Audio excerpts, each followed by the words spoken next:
Good morning, student. Welcome to CR International School Online Study System, Class 12th, Subject Music, Lesson number 1, संगीत। आज का topic ग्राम। ग्राम किसे कहते हैं? पंडित अहोबल कृत संगीत पारिजात में कहा, स्वरों के एक समूह को ग्राम कहते हैं या स्वरों का समूह ग्राम कहलाता है।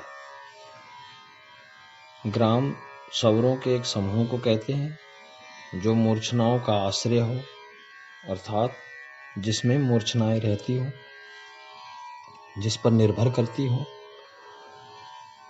तथा जिसके आधार पर मूर्छनाओं की रचना होती हो, जिसके आधार पर मूर्छनाएं बनाई जाती हो, ऐसे स्वरों के समूह को ग्राम कहते हैं।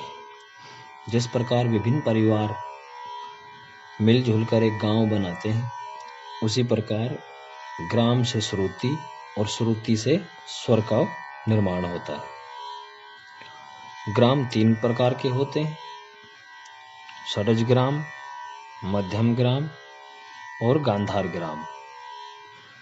षडज ग्राम इस बार आपके बोर्ड के एग्जाम में यह क्वेश्चन MCQ में आया था। एक क्वेश्चन उन्होंने बनाया है इसमें, तो इसलिए ध्यान से सुने। षडज ग्राम 7 स्वर से प्रारंभ होता है। इसमें स्वरों का विभाजन किस तरह से किया, स्वरों को भागों में बांटा कैसे है। चतुष चतुष चतुश्चव षडज मध्यम पंचमा, अर्थात 4-4-4 स्वर की श्रुति सा, मा और पा में। द्वे द्वे निषाद गांधारो, 2-2 स्वर की श्रुति नी और गा में। त्रिस्त्री ऋषभ धैवतो, रे और धा में 3-3 स्वरों की श्रुतियों का अंतर है। फिर से समझे। चतुष चतुष चतुश्चव षडज मध्यम पंचमा, द्वे द्वे निषाद गांधारो, त्रिस्त्री ऋषभ धैवतो, अर्थात 4-4-4 श्रुतियों का अंतर सा, मा और पा में। 2-2 श्रुतियों का अंतर निषाद नी और गा में। त्रिस्त्री ऋषभ धैवतो, रे और धा में 3-3 श्रुतियों का अंतर है। मध्यम ग्राम। मध्यम ग्राम का श्रुति विभाजन देखें, 4-3-2, 4-3-4-2। इस तरह से समझ सकते हैं हम कि पहला विभाजन 4 चौथी मात्रा पर है। इससे पहले 3 मात्रा और खाली गई तो 4 हो गया। उसके बाद में 4 के 7 तक दूसरी जो विभाग है वो 7 तक है, तो उनके बीच की श्रुति 3 श्रुतियों का अंतर है। फिर 7 से 9, 9 के बीच में 2 श्रुतियों का। 9 से 13, इसमें 4 श्रुतियों का। 13 से 16, 3 श्रुतियों का। 16 से 20, 4 श्रुतियों का। और 20 से 22, 2 श्रुतियों का अंतर है। इस तरह से इसमें श्रुति विभाजन हुआ 4-3-2, 4-3-4-2।